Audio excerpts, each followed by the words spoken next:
Selamat sore pemirsa, selamat hari Minggu. Semoga di masa pandemi ini kita semua diberi kesehatan.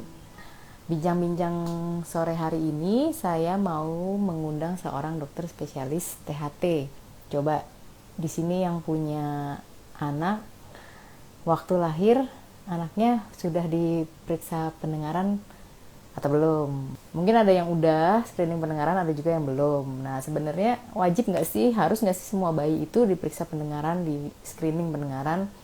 Terus kalau misalnya memang udah terlanjur belum diperiksa, sekarang perlu diperiksa nggak? Nah, nanti kita tanya langsung ya ke Dokter Kote. Assalamualaikum Gimana kabarnya? warahmatullahi wabarakatuh. Waalaikumsalam. Alhamdulillah Sebelum sehat. kita mulai, pemirsa nih Dokter Kote Nurdianta, spesialis THTKL MKes ini selain berpraktik sebagai dokter spesialis, beliau juga menjabat Ketua Komda Penanggulangan Gangguan Pendengaran dan Ketulian Kota Sukabumi. Bener ya dok ya? Ya, PGPKT ya, susah ngomongnya soalnya. PGPKT. Iya panjang ya. Jadi cocok banget nih Panjang. sama topik kita sore ini tentang pemeriksaan screening pendengaran ya. Oke, Pada karena waktu bayi kita dan anak. cuman 30 menit, langsung mulai aja ya dok ya. Boleh. Mangga, Oke, langsung aja. saya akan memulai dengan pertanyaan. Sebenarnya gangguan pendengaran pada bayi dan anak itu banyak nggak sih? Seberapa banyak dan sebenarnya seberapa besar sih masalah ini gitu? Ya, ya kenalkan dulu ya, saya Dr. Fatin Nurdianta. Saya kebetulan tugas di RSUD Samsudin Sukabumi. Nah, ini kebetulan memang kita di THT itu ada yang namanya Komnas PGPKT, Komite Nasional Penanggulangan Gangguan Pendengaran Ketulian. Dari daerah-daerah itu namanya Komda, Komite Daerah PGPKT. Nah, kebetulan memang itu tadi Dokter Ati bilang, saya yang jadi kebetulan jadi ditunjuk sebagai Ketua Komda PGPKT Kota Sukabumi. Nah, ini memang kita concern betul pada masalah pendengaran, karena pendengaran itu yang mungkin selama ini tidak terlalu kurang diperhatikan, karena mungkin gini ya, kalau kita melihat orang tunarungu dengan tunanetra, orang lebih kasihan sama orang tunanetra gitu. Padahal sama-sama itu urusannya dengan kualitas hidup ya, ke depan itu pendengaran dan penglihatan tuh sama-sama sangat harus diperhatikan, karena berhubungan dengan kualitas hidup apalagi anak ini dan masa depan ya. Nah tadi kalau ditanya, dokter Hati tanya berapa sering sih, ya lumayan sering, berarti saya harus lihat data nih ya. Kalau dari data dari Kemenkes nih, saya buka nih data Kemenkes, menurut WHO nih secara umum 2009 di dunia ada 446 juta orang mengalami gangguan pendengaran dan 34 juta diantaranya anak-anak. Nah ini ya, dan anak-anak juga kita lihat kalau data bahwa di dunia ini yang paling sering pendengaran itu kurang pendengaran di Asia Tenggara, dan Indonesia itu menempati urutan keempat ya gangguan pendengaran setelah Sri Lanka, Myanmar dan India. Dan dikatakan menurut penelitian bahwa 5.000 sampai 10.000 bayi itu lahir tuli per tahun. Jadi kalau ngomong ketulian pendengaran itu lumayan banyak gitu ya kalau dicerita sering. Kemudian juga paling tinggi juga ada pada usia 7 sampai 18 tahun, ini anak juga. Ini banyaknya pada infeksi-infeksi ini ya, banyaknya terutama infeksi telinga tengah. Mungkin ada otitis media akut, otitis media efusi atau MSK yang disebut congian. Jadi banyak nih kalau dibilang sering. Ini baru angka nih cerita gitu. Jadi sebenarnya cukup banyak, cuman masih belum mendapat perhatian yang cukup ya dari orang-orang. Iya, Nah, kalau tadi yang pada usia 7 sampai 18 tahun kan kebanyakan infeksi. Kalau yang mungkin usia yang lebih kecil, banyaknya gangguan pendengaran tuh apa tuh, Dok? Jadi sebetulnya anak-anak itu secara umum itu mulai dari bayi ya. Kalau bayi kebanyakan tuli-tuli yang kongenital, tuli bawaan, yang mungkin ini berhubungan nih dengan dokter anak juga ya. Karena itu kita harus mencegah ya. Ini yang pencegahan yang penting. Karena ternyata gangguan pendengaran pada anak itu 60% itu bisa dicegah sebetulnya. Dari mulai tadi kongenital atau bawaan ya, prenatal, natal dan postnatal. Nah, bisa dicegah ya. Dan kemudian anak yang sudah lebih besar lagi, misalnya setahun atau di atas, itu rata-rata anak-anak balita sampai tadi 7 tahun juga itu lebih banyak infeksi Kenapa lebih banyak infeksi? Karena anatominya. Mungkin apa sih namanya, perlu diketahui bahwa di telinga kita itu kalau ngomong anatomi, saya mungkin sebentar mau liatin anatomi telinga kita ya, sebentar dokter Ati ya, karena agak susah nih Boleh, orang boleh. membayangkannya. Saya punya gambar nih, kelihatan nggak ya?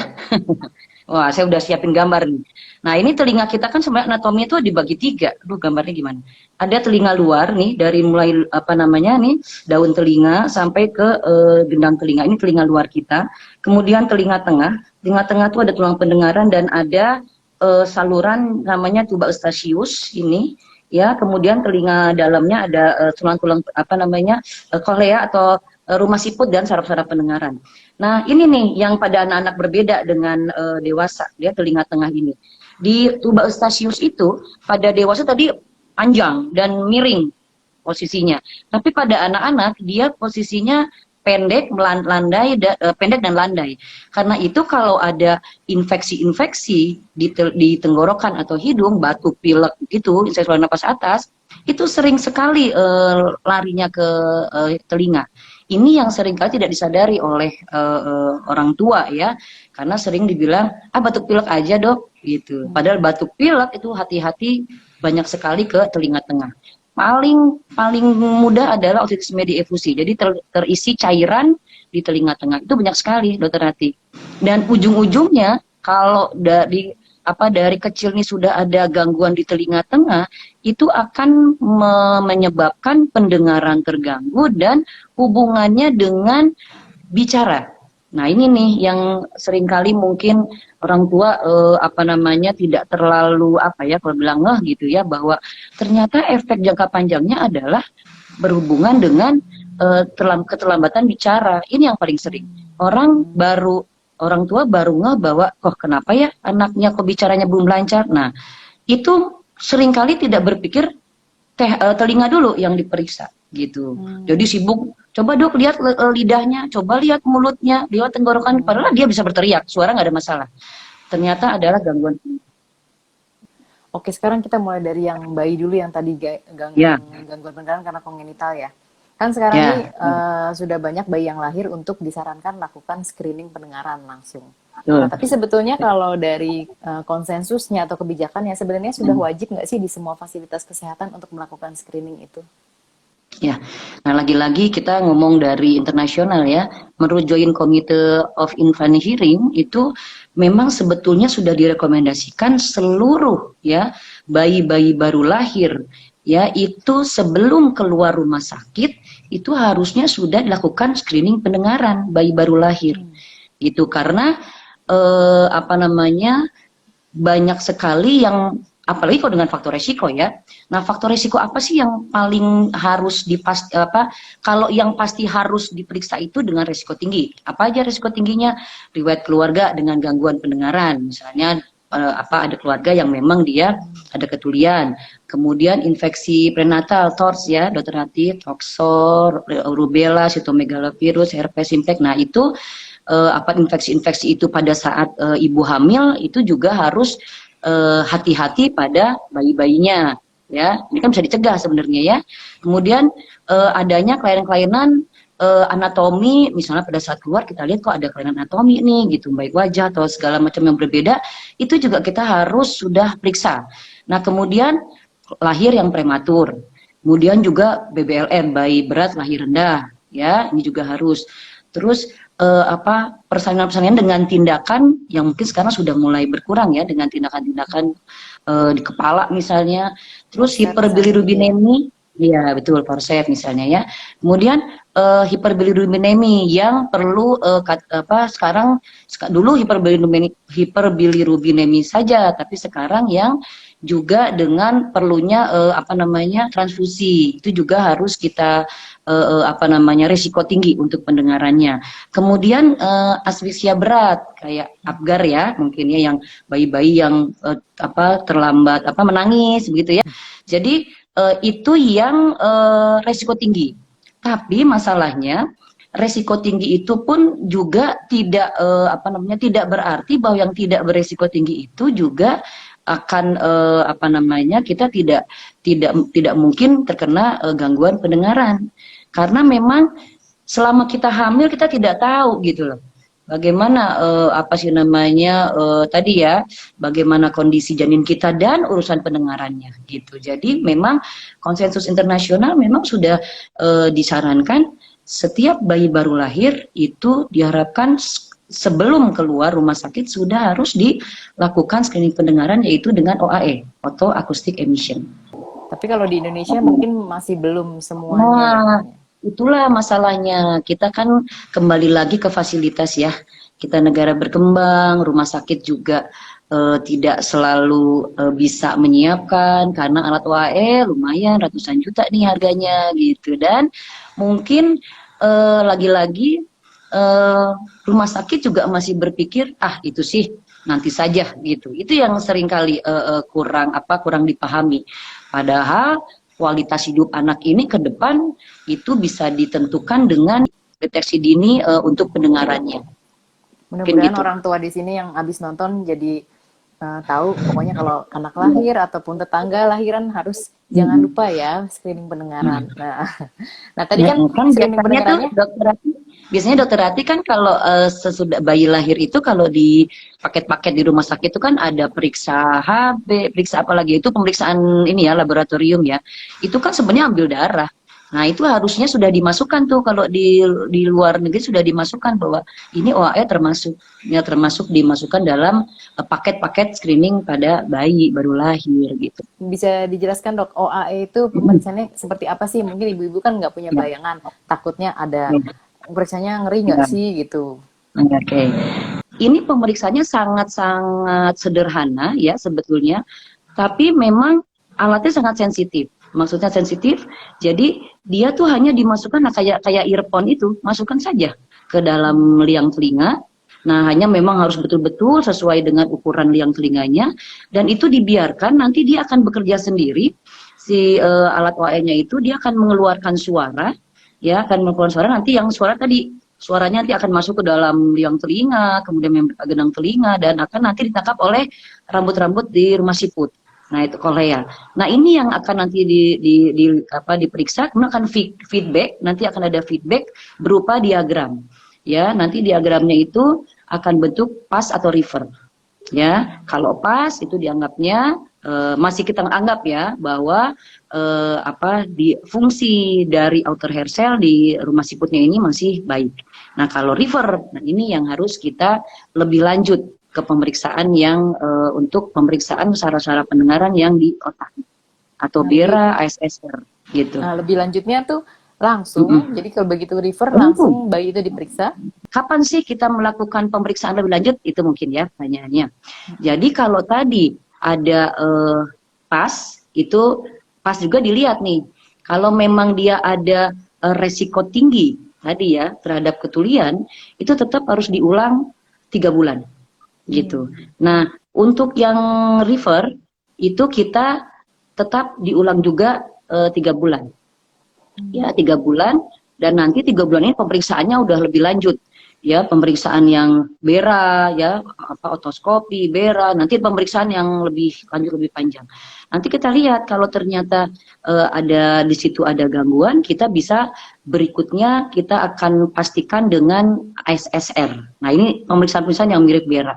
Jadi intinya kita ada rumus lah ya. 2 kali 3 6.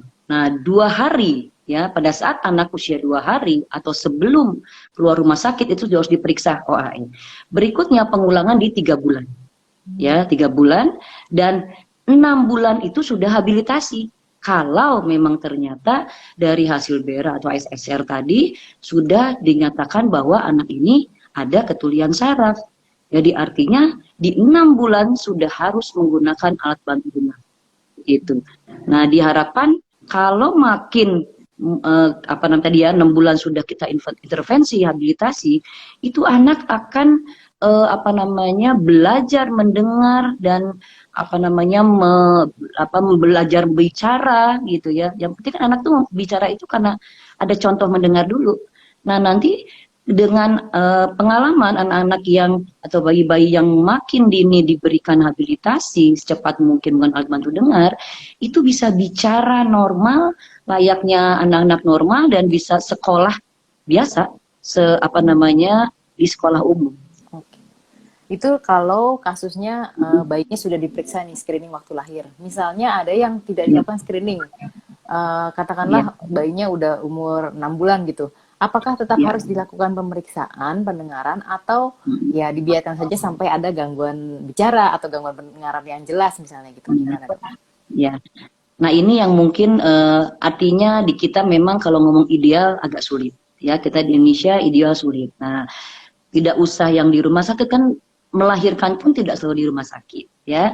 Ada yang di bidan misalnya ya, atau di tempat-tempat yang memang tidak ada misalnya dokter THT-nya di situ. Nah, itu masih bisa ada waktu 1 bulan pemeriksaan. Tapi tadi pertanyaannya gimana nih kalau yang udah lewat? Nah, prinsipnya tidak ada kata apa sih namanya terlambat. Jadi artinya lebih baik kalau dibilang terlambat daripada tidak sama sekali gitu. Jadi di usia berapapun, kalau memang kita ingin mengetahui bagaimana pendengaran anak kita, itu silakan diperiksakan saja. Justru jangan sampai ada apa namanya kita lihat efeknya jangka panjang sampai terlambat bicara gitu. Nah, ini juga yang sering kali terjadi nih Dokter Rati nih. Banyak sekali ya masuk ke praktek saya bahwa orang tua itu untuk keterlambatan bicara aja masih apa ya, masalahnya masih santai aja deh gitu. Itu banyak sekali, apalagi mungkin orang tua zaman dulu ya selalu bilang nanti aja tunggu gitu. Nah, itu kita sudah punya batasan kapan anak kita kita curiga anak kita terlambat bicara. Silakan itu lihat tuh di milestone itu, diagram itu ada tabelnya bahwa oh umur sekian harusnya anak kita begini. Nah, ini sudah harus curiga. Jangan sampai apa sih namanya dibiarkan sampai terlambat makin dewasa gitu ya, makin karena apa? Nanti untuk mengejar bicaranya Dokter Ratih yang agak susah. Karena ada yang namanya perkembangan bicara bahasa itu ada yang tahap-tahap, ada prelinguistik, ada postlinguistik. Nah, prelinguistik itu di bawah setahun itu sudah harus kita, bahkan tadi 6 bulan sudah habilitasi gitu. Kalau lewat dari situ mungkin bisa anak mengejar bahasanya tadi ya, perkembangan bahasanya, tapi orang tua akan lebih lebih sulit untuk mengejarnya. Jadi betul-betul punya effort yang keras banget orang tua. Nah, ini kadang-kadang orang tua juga suka males-malesan. Kadang-kadang kalau sudahlah terlambat bicara langsung saja dikirim ke terapis untuk bicara. Ingat, terlambat bicara itu yang dilihat adalah pendengaran dulu. Karena anak itu bisa bicara kalau ada contoh suara dari telinga, jendelanya itu di telinga gitu. Nah, setelah itu baru dia mencoba. Nah, tahapan-tahapan mencoba itu kan ada di milestone itu ya. Kalau anak usia yang lebih besar gini, apakah yang diperiksa sama OAE juga seperti bayi atau langsung ke BERA atau yang lainnya? Ya, prinsipnya di awal itu boleh screening dulu, screening pendengaran untuk tadi pakai OAE. Tapi sebetulnya untuk saat ini sih OAE dan BERA itu atau ASSR itu sebetulnya sudah harus dua-duanya. Karena ini langsung bisa kita lihat apakah ada kelainan tadi hanya di kolea atau rumah siputnya, dan juga kita bisa menilai semua jelas pendengaran sampai dengan ke otak. Kalau mau ngomong ideal sih harusnya dua-duanya Dokter Rati. Tapi lagi-lagi ya, tadi ideal itu sulit kok di kita. Jadi oke lah, apalagi mungkin biaya. Terus terang mungkin untuk BERA ASSR biayanya memang agak lebih mahal dibanding OAE gitu ya.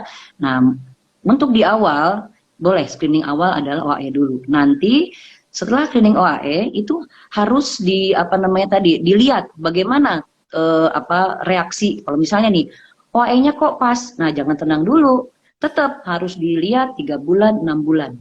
Nah, walaupun anak-anak yang dibilang normal itu sebetulnya 6 bulan sekali itu sebaiknya pemeriksaan pendengaran. Ya, sampai usia 3 tahun dianggap itu ke depan untuk tuli kongenitalnya itu sudah bisa kita kita singkirkan. Kalau tadi pemeriksaan OAE kan hanya dimasukkan seperti earphone gitu ya. Ya, Artinya tidak invasif buat anaknya nyaman. Tapi kalau pemeriksaan BERA gimana dok Nah, prosedurnya. kalau BERA atau SSR itu sebenarnya mirip sama pemisahan EEG. Mungkin tahu EEG kalau di saraf itu, jadi ditempel-tempelkan tuh, ada ditempel. Nah, itu juga sebenarnya tidak invasif. Hanya masalahnya lagi-lagi nih syarat untuk pemeriksaan baik OAE atau BERA atau SSR tadi itu anaknya harus diam, tidur. Nah, ini yang sulit gitu. Karena sangat sensitifnya apa namanya tadi alatnya ya, komputernya lah kalau saya bilang alatnya. Dengan apa misalnya anak menelan aja plek-plek gitu, itu nggak bisa di apa tidak akan muncul tuh gelombangnya itu. Atau misalnya makanya nggak boleh sambil apa ngedot gitu ya, apalagi nangis. Nah, masalah utama itu pemeriksaan pendengaran pada anak gitu ya. Kalau bayi relatif lebih gampang ya, lebih mudah. Makanya screening pendengaran pada bayi pada di rumah sakit itu lebih gampang karena relatif lebih masih diem gitu. Pada saat dia tidur kita bisa periksa gitu, dan hanya cepat sekali sebenarnya kalau memang syaratnya sudah bisa 5 menit, nggak nyampe 5 menit juga sudah bisa beres kalau AE. Nah, untuk BERA karena tadi kita memeriksa jarak-jarak pendengaran sampai ke di otak seperti EEG. Nah, ini kan ada apa namanya perlu waktu. Satu anak ini mungkin bisa 15 sampai 20 menit ya. Karena tadi itu sebetulnya lamanya itu karena anak ini kadang kalaupun tidur juga ada aja gerak-gerak, gelisah dan sebagainya. Nah, bahkan yang anak-anak yang sudah dikasih obat tidur pun gitu ya supaya ngantuk, itu anak-anak yang aktif itu pada saat diperiksa tuh tetap bergerak. Nah, ini yang seringkali orang tua tidak sabar. Nah, anak orang tua tidak sabar. Gimana sih ini kok nggak beres-beres? Gimana sih ini kok diulang-ulang? Gitu. Itu seringkali begitu. Nah, masalahnya memang kita tidak bisa memaksakan anak kita untuk ayo tidur, tidur. Nah, itu nggak bisa gitu. Jadi kita betul-betul harus mengikuti kondisi waktunya anak kita tidur dan tidur nyenyak. Ini karena waktunya tinggal dikit, langsung kita Oh iya, jawab pertanyaan penonton ya. Pertanyaan dari Sofia Verlina. Bayi saya oke. OAE saat lahir tidak terdeteksi. Mungkin maksudnya tidak terdeteksi pas kali ya, nggak Tadi, ya. terdeteksi kelainan. Sekarang usia 2 bulan perlu diulang atau tidak? Sudah terjawab ya tadi ya, 3 Oh iya, bulan ya betul. diulangnya ya. Diulang aja 3 bulan. Apalagi kalau faktor risiko itu harus ada faktor Oke. risikonya, ya kayak tadi. Pertanyaan Oke. selanjutnya aja langsung dari Cindy. Saya punya anak remaja yang suka mendengarkan musik dengan earphone. Apakah bisa menyebabkan Hmm. gangguan pendengaran? Haruskah diperiksa pendengarannya? Gitu. Gimana dok? Oke, ini mungkin ngomong pada anak nih tadi. Ini kalau tadi kita ngomong tentang bayi. Nah, sekarang anak. Memang anak-anak itu selain infeksi, nah anak-anak yang lebih besar, nah ini justru ketulian banyaknya apa namanya karena penggunaan tadi earphone yang berlebihan. Ya. Nah, lagi-lagi itu yang ada yang disebut tuli akibat bising. Bising itu suara yang terus-menerus ya. Nah, sebetulnya kalau dibilang lagi-lagi saya bilang semua kita harusnya memeriksakan pendengaran itu 6 bulan sekali ke THT. Nggak usah pendengarannya saja, mulai dari kotoran telinga.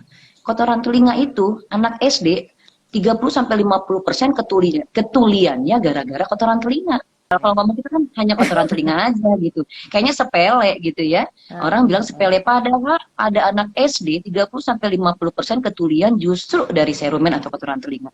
Nah, karena itu mungkin dokter kita tahu, saya sering kali baksos ya, bersih telinga, muter dulu gitu ya. Itu karena punya data itu gitu. Dan memang kenyataannya anak SD itu pada saat apa namanya setelah dibersihkan ya, itu dia baru wah kedengeran dok. Nah, jadi selama ini dia nggak ngedenger gitu. Dan efeknya itu penangkapan pada saat di sekolah itu berkurang.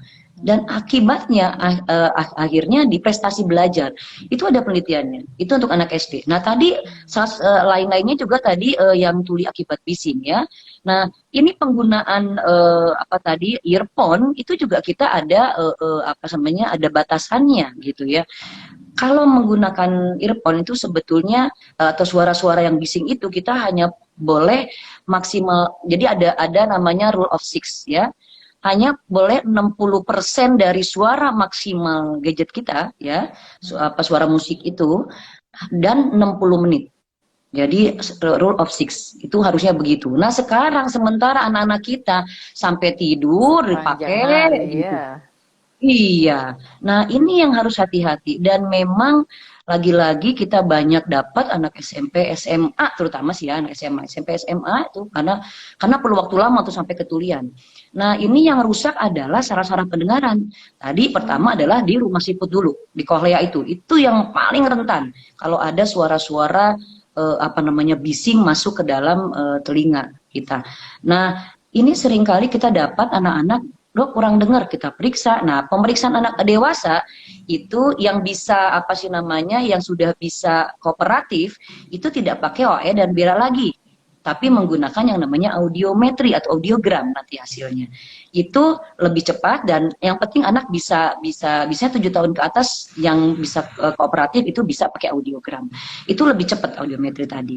Nah, saya mau ceritakan bahwa sekarang kan ini kebetulan pandemi ya, mungkin orang tua jarang-jarang nih masuk ke apa permainan-permainan yang apa sih kalau kita dulu dingdong ya bahasanya permainan-permainan yang ada di mall, time zone, oh gitu kan, makanya gitu. Saya takutnya ngomong merek nih. Nah yang begitu tuh zone itu, itu suara-suaranya sangat tinggi. Itu bisa 90 sampai 100 desibel lebih. Padahal kita tidak boleh mendengarkan suara sampai 90 100 desibel, ya. Coba mungkin kita dokter Ati ya, kita juga pernah misalnya mendengar musik-musik yang keras, atau kita masuk mungkin ya, kita bisa pernah ajak anak kita di tempat yang seperti itu, kemudian coba sekian menit kita keluar aja, itu kita suka dengar ada nging di telinga kita, ya. Nah sebetulnya suara berdenging itu, kalau kita mendengar suara keras, itu alarm kita, berarti sel-sel rambut yang ada di rumah siput kita itu sudah lelah. Kelelahannya itu salah satunya dengan berdenging. Nah, harusnya sudah berdenging, jangan saya berdenging ya. Nah, kalau sudah berdenging itu sudah harus keluar dari sumber suara. Nah, bayangkan kalau konser musik, waduh, udah deh, itu bisa berjam-jam. 90-100 desibel itu kita hanya punya waktu kurang dari 1 menit harusnya. Tidak boleh lebih dari 1 menit. Bayangkan kalau konser musik.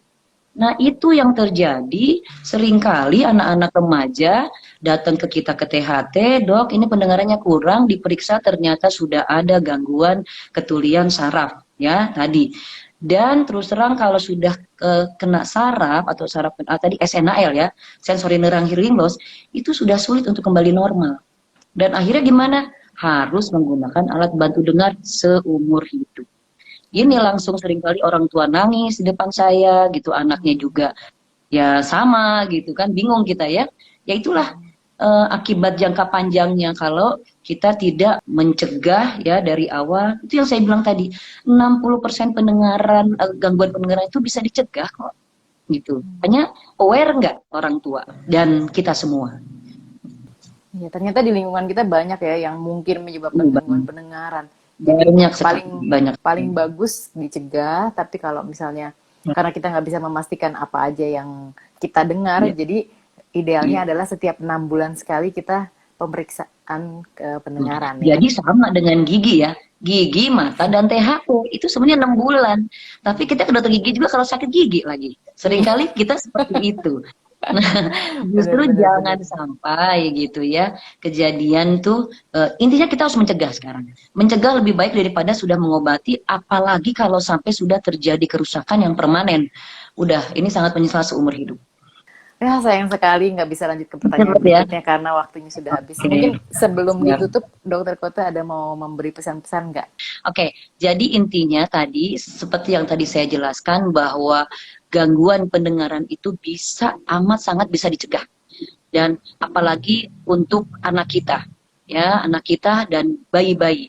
Nah intinya tadi kalau kita ngomong bayi ketulian dari saat lahir, bahkan sebelum hamil harusnya kita sudah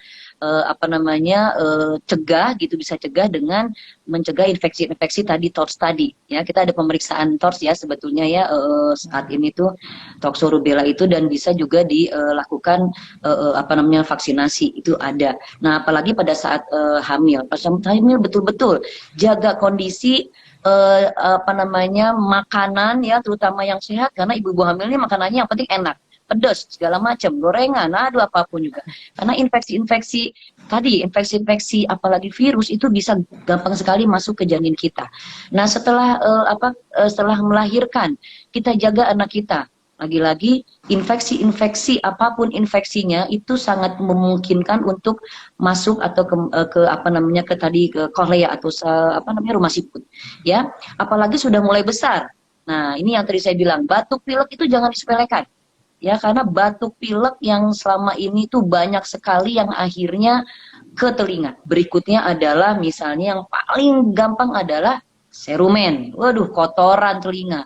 Ini yang katanya sangat apa namanya ringan, tapi efek jangka panjang ke anak bisa sampai dengan tadi keterlambatan bicara pun ada. Ya, bahkan tadi prestasi belajar kalau mau bicara tentang apa jangka panjang. Dan tadi mungkin yang kita harus yang kita harus jaga adalah anak-anak kita itu janganlah dibawa ke tempat-tempat yang rame, terus janganlah dibiasakan menggunakan headset yang berlebihan. Kalaupun daring-daring begitu, nggak usah pakai headset, biarkan suaranya seperti ini, dan ini lebih bisa apa namanya mencegah suara yang betul-betul langsung seluruh volume masuk ke dalam liang telinga kita.